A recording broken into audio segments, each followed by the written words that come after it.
Well, Adam McKay is the writer and director of Don't Look Up, and he's kind enough to join us on the Climate Pod. Adam, welcome to the Climate Pod. Thank you for having me. Anything called the Climate Pod, I'm happy to be on. Well, I know you've been working politics in your work and film for decades, but I heard you tell Dan Le Batard recently that Don't Look Up was your most personal film. Why is that the case? I think we all know that over the last 20, 25, maybe even 30 years, we can all feel this country changing and we're not headed in a great place. And to some degree, the world as well, with income inequality and our democracies getting overrun by big money. And about 10, 15 years ago, I started tracking the climate crisis and was concerned. And it was really 4 years ago that I started reading things and going much deeper. And I went from concerned to fully freaked out, like losing sleep, asking lots of questions, looking for someone to tell me I was wrong, that it's actually, yeah, it's a problem, but it's kind of a problem like the hole in the ozone or Y2K. And just no one ever told me that of all the scientists I spoke to. And in a way, that awareness of the climate sharpened the picture of the world that had been forming over the last 20 or 25 years. And then in the last couple of years, we're seeing that the climate crisis isn't something that's 80 years from now. It is right this smack dab second that we're living in. So, yeah, I've just been, when I say personal, it is definitely a macro story. But for me, I've been having a lot of emotions about it, a lot of concern, a lot of different feelings, and it's really altered my life. So even though it's a story about the whole planet and all of us, for me, it's very personal as well. And you're known for socially conscious comedies. So, where did that desire to use comedy to raise social awareness come from? I've just seen audiences, I've seen groups of 3, 4, 500 people watch comedies. And it's an amazing thing when you see a large group of people laugh. There's very few things like it, and not just in cinema, in anything. I mean, you see it with live theater too, obviously. It's a level of agreement you just don't see very often because it's really hard to lie and to get people to sincerely laugh. You can see people snicker, they can do knowing nods and smiles, but when you're talking about real laughs, it's a rare thing. So I had the experience through the years of having movies like Talladega Nights and Anchorman play in all across the country. I had them play in Mississippi, Tennessee, New York State, and there's just a power to laughter. It creates there's a common kind of reality that's necessary to get groups of people laughing. So when I really started thinking about climate and what's wrong with the way that we're communicating about it, I really thought comedy was the way to go. You could certainly do a big dystopic drama. You could do a character study. There's a lot of different ways you can tell this story, and I hope to see all of those getting made more and more frequently. But I just felt like, man, we haven't laughed together in a long time. And the world is so insane right now. And it's one of the things I've seen with the family members I have that are very right wing, or the friends and family I have that are progressive left. Everyone agrees that the world is a crazy bouncy castle full of hyenas right now. And I thought that could be a good toehold to get a group of people that crosses political lines talking and engaging. Yeah, this isn't the first climate or environmental movie, but it's clearly one of the most popular. You got a lot of people to laugh. There's what 152 million hours streamed in Netflix alone just the week of December 27th, and I think it was just announced that Don't Look Up is now the second most streamed movie on Netflix. So, what did you learn either through this process or while looking at other climate projects about how climate storytelling can succeed or fail at being a popular hit? I learned a lot. I mean, we went into it knowing a few things, but the reaction taught me, it really astounded me because the movie premiered on Netflix and it was immediately this detonation that I had never experienced before, where you could just see that hundreds of millions of people, I think the overall numbers, they're at like I can't remember exactly, 340 million viewing hours or something like that. It's a crazy amount, but it basically translates to, conservatively speaking, 200 million people have watched the movie, and we've only been out for a couple of weeks. So it's an astonishing amount, but beyond the amount of people, it's the reactions that really blew me away. And what it taught me was there are a lot of people out there that know, whether they know or not, this movie resonated with them, because this movie is essentially, the comedic premise of the movie is you're freaking out and the world won't listen. It's a very simple, big, wide open door of a premise. And to see that so many people were able to identify with that, regular people, climate scientists, people that, epidemiologists who experience it with COVID, writers who are warning of the collapse of American democracy, people that have been screaming about income inequality, all these major, massive problems that we just don't really talk about in our collective space, our collective media. And you could see a lot of people have been feeling a lot of anxiety about that. And we're just so relieved to have a movie like a little campfire to gather around and share those feelings. So it was heartening in a way to know that our team, we're not the only ones feeling this way. And at the same time, I think comforting for this big audience. So I think that the major takeaway is the audience is there. I mean, we're talking, approaching 250 million people will have seen this movie. And to put it into crass terms, that's a lot of profits for a company like Netflix. So I hope one of the lessons is climate stories, people know. And you may not see it every day on broadcast news, but people are not stupid. People can see what's going on with the fires in Colorado, the freak tornadoes in Kentucky, the flooding, the aberrant, crazy high temperature up in Alaska. People know what's happening. And I hope that the movie, in addition to being comforting and hopefully inspiring to some people, can also be a model for studios, for the news, for broadcast. Like, what are we doing? Why are we ignoring this story that people are so clearly passionate about and connected with? Yeah, it got really passionate online with people's reactions to the film, and I know there was, like, an Anchorman style fight between, like, climate Twitter and film Twitter, I thought. It was Uh, incredible, it was incredible. amazing. What did you make of it? I mean, I think you just said it. We are living in this hinge point in human history. There are stories going on that we've never encountered before. And there's a lot of different feelings about it. And there's no question a certain part of our media responded very negatively to the movie, the exact opposite as did millions and millions of audience members. And overall, I thought it was good. I thought it was great to see, hey, critics are allowed to hate a movie. And at the same time, audience members are allowed to disagree with those critics. And I think that's a healthy discussion. And then, I tweeted something about, like, I've noticed when people are more freaked out about the world, they tend to identify with the movie more. And then, of course, there was a pile on, oh, McKay's saying, if you don't like the movie, you don't care about the world, which I was just like, that's preposterous. No one would ever. So it got weird, as social media is wont to do. It's kind of how social media is designed, is to create those kind of insane conflicts. But overall, I thought the division was really good. And I think those divisions exist every day, whether we see them or not, that there's a bunch of different parts of our society that are living in different realities. So I thought it was really exciting to see those differences brought to the fore.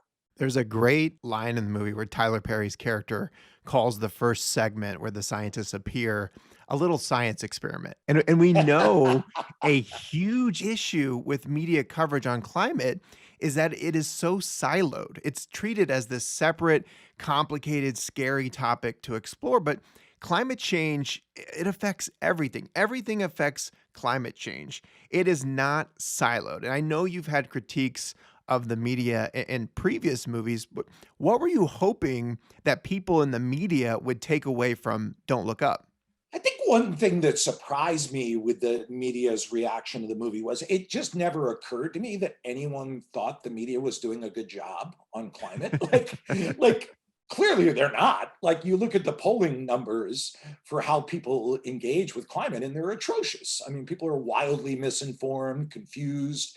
The scariest part of all the polling numbers is the large chunk of people that say they're somewhat concerned about climate, because if you know what's going on with climate, it's impossible to be somewhat concerned. You're immediately freaked out. So that was surprising to me. But then when I really thought about it, I realized, like, first off, let me say, there are a lot of journalists doing great work out there. So we tend to paint with broad brushes when we talk about these issues, but there are really hardworking, amazing people doing a good job. But overall, I was a little surprised that there was a level of defensiveness. And I'm not talking about the reviews of the movie. I'm talking about subsequent op-ed pieces that were written. I was like, really? Wow, that never occurred to me, because it's kind of clearly not going great. And the amount of coverage is anemic. I mean, there's a Media Matters study, I think 2 years ago, there were 4 hours total of climate coverage in all of broadcast news for the entire year. I mean, the numbers are astounding. So, I mean, I would say the big thing is that a lot of these news outlets need to look at this, as you said, as a day in, day out story. There should never be a day that any leader in Washington, D.C. isn't asked about the climate. There should never be any major climate story that isn't covered. There was one that came out the other day that there was a climate modeling from a group called Climate Analytics that showed within 8 years, this is only 8 years from now, that half of our days for 90% of the planet will be one every 100-year heat events.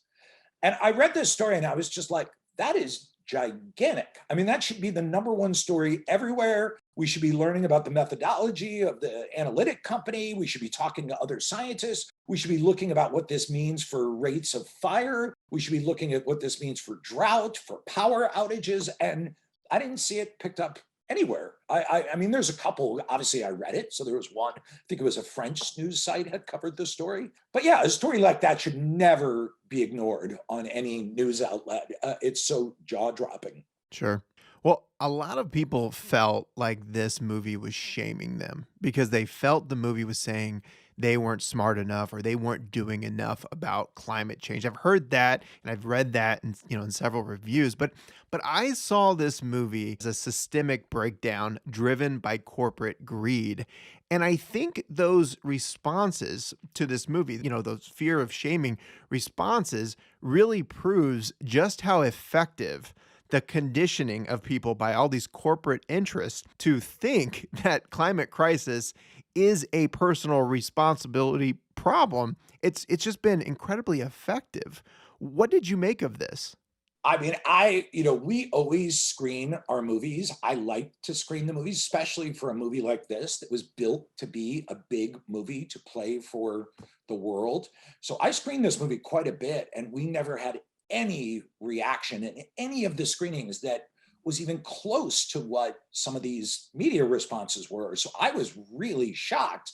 And it never occurred to me because the regular audiences, these test screening audiences were with us. They were like, yeah, stuff's messed up. And the general response to the movie was, we're with that. And never did we hear anyone ever say, I feel like the movie is preaching to me. I feel like it's yelling at me, until we started seeing some media responses to it. So that was really interesting, but at the same time, valid. And I think it's just one of those things that it is what it is. And I think you're 100% right. I don't think our country is very good, and this includes me, at separating, paid talking points, misinformation, propaganda, corporate culture from reality. I think the two have bled together so seamlessly in our collective culture in America in 2022 that they're hard to separate. I mean, I got a lot of online people coming after me who were saying like, what's your carbon footprint?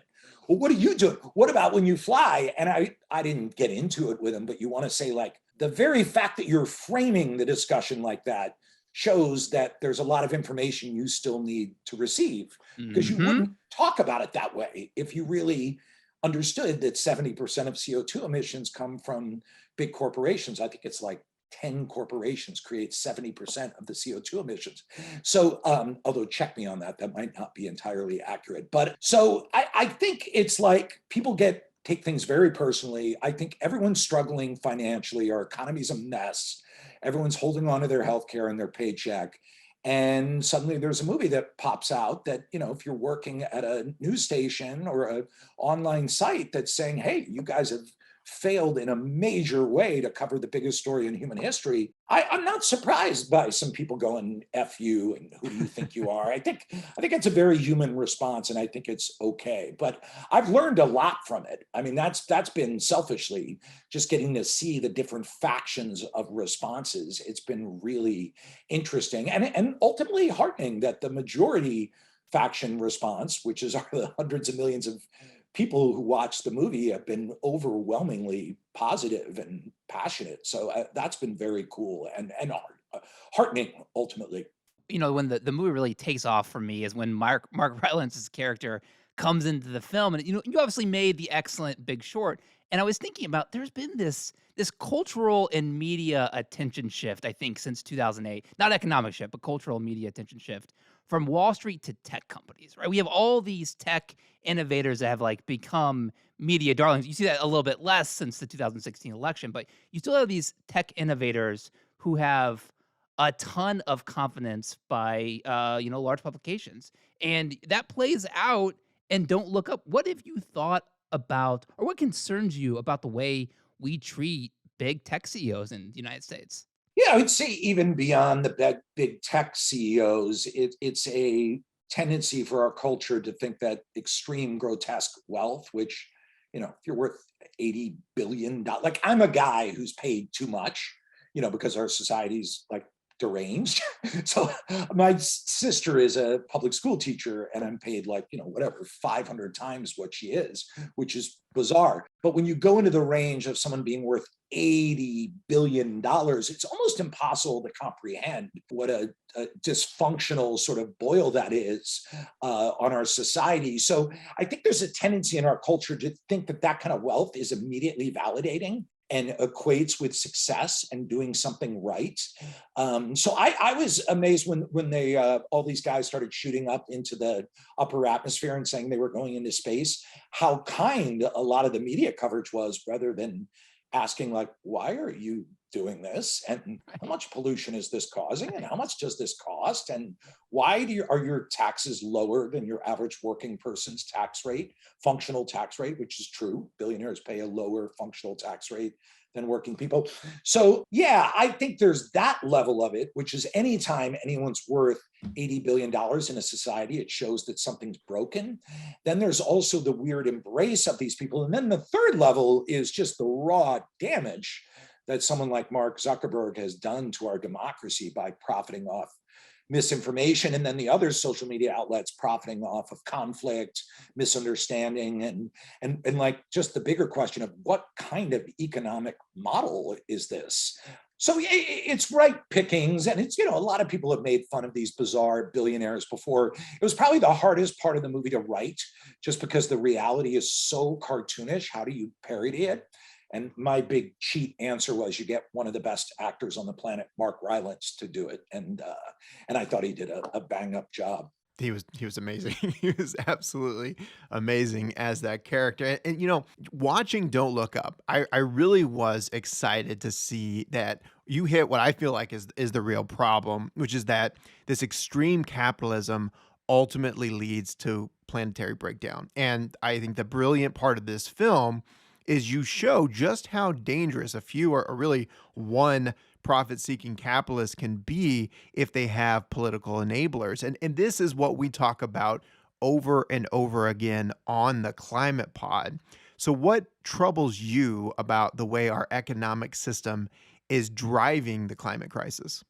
Well, it's doing it on so many levels. I mean, just the most apparent and obvious is how big money has just completely taken over our representative democracy in the United States and in some other countries as well, to the point where our representatives don't fix anything, even when there's overwhelming support for it.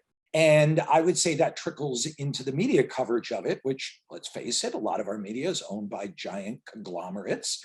And you see this kind of in action, almost portrayed as like grown up or mature or as just reality. I'm just old enough to remember back when we actually did fix some things. So there's that level. Then there's the level that goes even deeper, which is the cultural effect of that wealth and the fact that you have fossil fuel companies advertising constantly on television. I still think we don't understand how powerful these TV commercials are. This information warfare is in creating consensus and apathy. And then you have the boardrooms, which, boardrooms almost aren't the real world. The only point of a boardroom is to get that share value up, including if your product is going to kill millions, eventually hundreds of millions, eventually billions of people. Legally speaking, your fiduciary responsibility in a boardroom is only to keep the share price up. And I don't think we've ever reckoned with what exactly that means for a society. It's a question I almost hear never ever brought up. And then the result of all those forces is that you have a tax structure that's been utterly decimated to the point where billionaires pay less than someone working a regular job at a retail shop. And you have regulations have been shredded. That it's become de rigueur that the heads of regulatory agencies now are former lobbyists. You have representatives in Congress who, to the point where Nancy Pelosi the other day said, why can't we do insider stock trading? It's the free market. I couldn't believe it. She actually said that out loud. And that's supposed to be the opposition party. So yeah, I just think anytime you ball up 20, 30, 40 trillion dollars and you roll it through a society, it's going to create massive fjords of, of shape changing, topographical changing effects that we're basically living in right now. And then on top of it, we never ever talk about it. I mean, it's downright bizarre how little it is a part of our conversation. Yeah, and it's not a new problem. And you did talk about it. Last year, you put out this excellent podcast, Death at the Wing, which ties the premature deaths of all these basketball stars to the neoliberal takeover of America that happened during the Reagan administration. Were you thinking about that right-wing shift when you were making Don't Look Up? Yeah, I think it's the story of our time, right? I think it's the story of our time is going back to the Powell memo in the early 70s, going back to the Chamber of Commerce, moving from, the Powell memo, I'm sure you guys know this, but for anyone who doesn't, was a call to arms for big money written by a future Supreme Court justice saying, hey guys, you're getting your butts kicked by Ralph Nader and the consumers and the people's movements. It's time to put some money behind this, mobilize, come to Washington, D.C., and it worked. That's what led the Coors family, the Koch brothers, all these Richard Mellonscape. For a much better description than I'm giving, you can read Jay Mayer's Dark Money. You can read Invisible Hands by Kim Phillips Fain. And big money came, and I think they called it the Republican Revolution. But the truth is, it hit way more than the Republicans. It hit the Democrats as well. It hit our entire culture. Was captured by big money and swung everything to the right, to the point where we now live in America, and by world standards of right and left, we have an extremist right-wing party, and then we have a center-right party, right of center party in the Democrats, and yet half our country still thinks that Democrats are communists, which other countries literally laugh at us for this. So with Death at the Wing, I wanted to find an oblique way to tell that story. And it was with the rise of fame, big money, and media that hit the NBA and led an at-risk population, impoverished people of color, to both benefit for that and in some cases die. The happy ending to it is that's no longer happening. It was just in the 80s, early 90s that you saw this run of deaths happen from this collision of wealth and stardom and these communities being under-resourced. So yeah, one way or another, I feel like we're always telling that story. It's the case with Vice. The show we produced, Q Into the Storm, gets into that. We have a bunch of different projects coming out this year through our company, Hyperobject Industries, and they all, one way or another, glance up upon this. I mean, probably our most raw, entertaining project we have coming out is our Lakers show for HBO called Winning Time, but there's still elements of that in there as well: race, class, transformation, growth of media. I am so excited for Winning Time. I'll just put that there. But It's so good. I can't oh wait my either. god. I anytime I start looking at a show we're doing, also as a fan, because that's what happened with Succession. I just, Yeah. about halfway through that first season, just started watching it, and it was like, this is a good sign. Well, getting back to Don't Look Up, I think one of the things that climate scientists were pointing out, and I think Dr. Michael Mann even pointed out this, and I know Leonardo DiCaprio cited him as one of his inspirations, was this frustration that you get if you have the facts, right? And you're going on television, and the idea is, well, if you just have the facts, all you got to do is figure out the right way to message it and be cool, and then people will care. And time after time again, we see that that's not what happens. When you see these scientists get frustrated when they're not able to get across the literal facts that should scare the shit out of people, like how does that make you feel? Yeah, I mean, honestly, it's scary. I mean, one of the things I saw come out from this movie, there were a bunch of clips that I hadn't seen before of scientists. There were a bunch of them from the British media being rolled over by kind of cheeseball hosts and minimalized and these sort of just knee jerk, like, oh, you got to settle down. It's scary because you realize you're talking about a story that is so gigantic and so transformative, and that a lot of our news media lives moment to moment with quick bites, and because it's been so profitized, clicks and ratings. And once again, I'm not going after any individuals when I say this. It's a systemic thing. And how do you deal with a story that really, by all rights, should be the entire hour of the news show, that really requires like slowing down, like breaking your own format and not playing the energetic music and talking to an audience? And in a way, it's like our formats may kill us here because they're just not built to cover something this huge. I mean, it would be like if Jesus Christ came back to earth, if the second coming happened, like, could our media cover that? Like, I don't, like if Jesus actually came back and people were in tears and their souls were lighting up through their hearts, and there was this, like, I mean, how would Good Morning America or the Robin Mead Show or Anderson Cooper cover that? Like, I don't think it would try. Like, in a way, you could have almost done Don't Look Up and have it be about the second coming, and it would have been almost the same movie in a way. Well, I don't know. I don't know what people's reaction to that would have been, but I do, I've heard a lot, and this sounds crazy, but I've heard a lot of people say, yeah, this is probably how it'd play out given our current social and political landscape. And that's insane. But I just Insane, wonder, insane. like, how hard is it for you as a writer to write satire when the world is more absurd than anyone could have ever imagined? I mean, it's just bizarre. It's jarring. It's difficult. I mean, I wrote this script before the pandemic, and when I wrote it, it was really absurd. And then we had to shut down our production because of the pandemic. And then for 5 months, I sat back and watched as 50% of the script came true. So I had to go and rewrite the script and take out some things that were just exactly like from reality. There was one bit we had where I had a joke that the comet spending bill, they had to put a tax break for the 1% in there because, it's politics. You got to get through Congress. And then in the middle of the pandemic, sure enough, they announce a COVID spending bill, and it has a tax break for the 1% in it. So that kept happening over and over again. And then there were other things that were way crazier than what we had in the movie, like when Trump's, floated the idea of ingesting bleach. I just remember like getting up and walking into the kitchen with my wife, and I was like, I don't know if we can still make this movie. Like, so it's crazy. It is absolutely crazy. The world is changing so fast. Ultimately, we just decided to go ahead with the movie because we felt like, the idea of we've all been so beaten up by reality. Is it possible we can laugh some and share some emotions that had still had a big value for the world? So, but yeah, the short answer to your question is incredibly difficult, borderline almost impossible.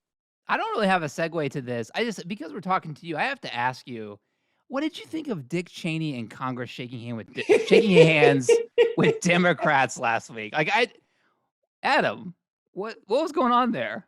Well, can we talk about the Democratic Party for a second here? Like, this is another story I feel like no one's saying the truth out loud. No one's saying the out loud part out loud. How come no one's talking about the fact that the Democratic Party is completely out cold on its face? Like, not doing anything, even the most basic of changes like raise, and people would be like, well, it's Joe Manchin. No, no, no. It's not just Joe Manchin. There are about 20 people behind Joe Manchin that aren't saying a word. We're not hearing fiery speeches. No one's flying to West Virginia from the Democratic Party to try and convince him. We're seeing this kind of like half response. I don't even know what the DNC is anymore. It's so empty. I mean, they've lost on abortion. They're glad handing Dick Cheney. I mean, all that's left is like, don't, like the DNC, don't turn into a dictatorship. You could turn into a corporatocracy, but don't turn into a dictatorship. Like, otherwise, I don't know what they are anymore. So that moment with Dick Cheney, and then I thought the other one that was really bizarre was the one where Nancy Pelosi introduced the cast of Hamilton to commemorate January 6th. And by the way, I love Lin-Manuel Miranda, great guy, mega talented, nothing against the cast of Hamilton. But like, what reality are you living in? Like, it's just, it's what's happened with the DNC is just, and no one will talk about it. Like, everyone's afraid that if you say it, Donald Trump immediately takes over. And it's like, no, Right. no, you need to say it so you can fix it. Like, because otherwise he is going to take over. Like, you can't have an empty opposition party that does nothing for the people in it. So anyway, the Dick Cheney thing was unbelievable, but I experienced it when Vice came out. I got a lot of that pushback. I was amazed that the crowd that really kind of didn't want to hear about that tended to be more kind of capital D Democrat, Team Blue Democrats and neoliberals than it was the Republicans. Oddly, the Republicans have openly admitted that the Iraq war was a disaster. And I know. I don't know how it's happened that somehow Democrats now own it. It's very weird, very weird. Yeah, and like one of the weird things about the Trump administration, while they're doing all these horrible environmental rollbacks, was him being an outright climate denier. Like, people noticed that, and during the Bush administration, people just like didn't notice it, and it was something that was so frustrating in the early 2000s. Crazy. And then now you have a situation where we're not really taking any climate action, but at least the party that's in power doesn't deny it. Like, so somehow that's a win. I was like, isn't that kind of worse in some ways? Like, no, it's flabbergasting. And you turn on the news and it's just a totally different reality. The news is just like, it's 1997 and you know what? We're going to get it fixed and everything just goes in cycles. And yeah, it's a crazy, amazing, head spinning time to be alive. There's no doubt about it. Well, you got this incredible cast in the movie, and they're not only super famous actors, but there's a lot of people on this cast list with real environmental and climate credentials. Was it important to you to have a cast that really cared about the climate? I think there's two reasons that all-star cast showed up. Was number one, everyone was dying to laugh. Like, everyone felt like a comedy was maybe the way to translate the times we're living in. So they were all so relieved and they were excited to work with each other. And then the second part was all of them had been looking for a way to talk about climate. And when they read the script, they felt like, oh yeah, if you're going to be able to do it, it's going to be with some laughter, with exaggerating our world, although as it turned out, it wasn't that much of an exaggeration. So yeah, I think that's accurate. I think what brought everyone together was these actors are freaked out about the accelerating rate of the collapse of our livable climate, and they're freaked out by just the emotional state we're in, and the combination of those two things, I think almost without exception, is why all these actors came together. I mean, one person I don't think people realize, very aware of the world, very engaged, is Ariana Grande. I was really impressed with her. Like, did you know she supported Bernie Sanders? I couldn't believe it. And I did know that, yes. yeah, like, she's very hip to what's going on. So yeah, I think that was the idea. And normally we wouldn't cast a movie with this many known actors because it can overwhelm a movie. But for this movie, our casting director and I decided, Francine Maisler, that that's kind of the point of this movie. This movie should be a little overwhelmed. It's actually an extra comment on the society we live in. So we kind of just let the works fly on this one. It was like, anyone who wants to come in, you are welcome. So going forward, what would you like to see in climate storytelling, whether it be fiction, nonfiction, any type of media, not just film? What are the stories you want to see other people tell and you tell? I mean, one of the big things with this movie, I've heard some people criticize how it does, how it tells its climate story. And I always laugh when I see that because, like, well, of course, there's not one way to tell a story. Like, what we need 60 different ways of telling a story. I mean, you see First Reformed, the Schrader movie, which I think is an excellent movie. Yeah, That's a absolutely. totally different way of telling the story. That's more of a character portrait. And then you see a movie like Mother, that Aronofsky did, and that's a completely different way of telling the story. That's more impressionistic art film way of doing it. And then you see something like the two action films, what's the one, Day After Tomorrow and Geostorm. Well, that's another way to get it out there. And I think you could just keep going on and on and on. You could do character portraits. You could do a community sort of pastiche. You could do future stories of how we solve the climate crisis. You could do dystopic stories. You could do an alternative history where back in 79, rather than the oil companies punting on climate, they actually try and solve it. And what does that do to history? I mean, you could do the story, an actual nonfiction telling of the story of how the oil companies had a chance to act on climate and didn't. There's a great podcast by Amy Westervelt called Drilled that tells that story. So it's just on and on and on. There are so many different ways to look at what is, empirically speaking, the biggest story in human history. So yeah, to anyone who's like, oh, I didn't like the way Don't Look Up did it. Yeah, you're not wrong. There's other ways to do it. And I'm excited and hoping that we see more and more different versions of this story start to come out. Well, how has this process changed you? Like, what are you thinking or working on with regards to climate? Like, how does this make you now that you're through it and you're out promoting? Like, how are you feeling? I mean, there's parts of it that I found the reception and the reaction and the process I found really hopeful. I mean, that worldwide passionate response to the movie was really heartening and kind of beautiful to see, that people were moved to tears and were laughing and felt like they weren't alone. It was really, really like incredible. And then there are other aspects to it where I realized, oh, like some of this point of view and some of the power is really deeply entrenched. And there's these very angry responses, which were like, it's fine not to like the movie, like don't like the movie, but some of the responses were so angry. It was like, oh, this is really a nerve. Like we're really in a delicate place right now. So I had a lot of different responses, and the good thing is we're doing tons of different projects at our company, but I'm starting to think one story that there's been a little bit on it, but we got to just tell directly the story of this money that just clogs up everything. And I think I have an idea I'm starting to kick around on it that's kind of funny and kind of interesting. So, when you talk about climate, there's so many different ingredients, like you guys were talking about earlier in our discussion. There's so many different ways that the collapse of the climate is enabled by our system, our economic system, that you really can tell like almost 30 different stories that are subheadings of climate. And I think big dirty money taking over our culture and democracy is one that I'd love to get into. But then at the same time, we're still doing, we have a project at HBO Max that's called Uninhabitable Earth, sort of headed by the David Wallace Wells book. And we're going to be doing a bunch of climate fiction. I already have the first script written, and that'll be like a Black Mirror style show. So there'll Oh, be that's other things. awesome. Yeah, it should be pretty cool. So there is some other stories that are directly climate.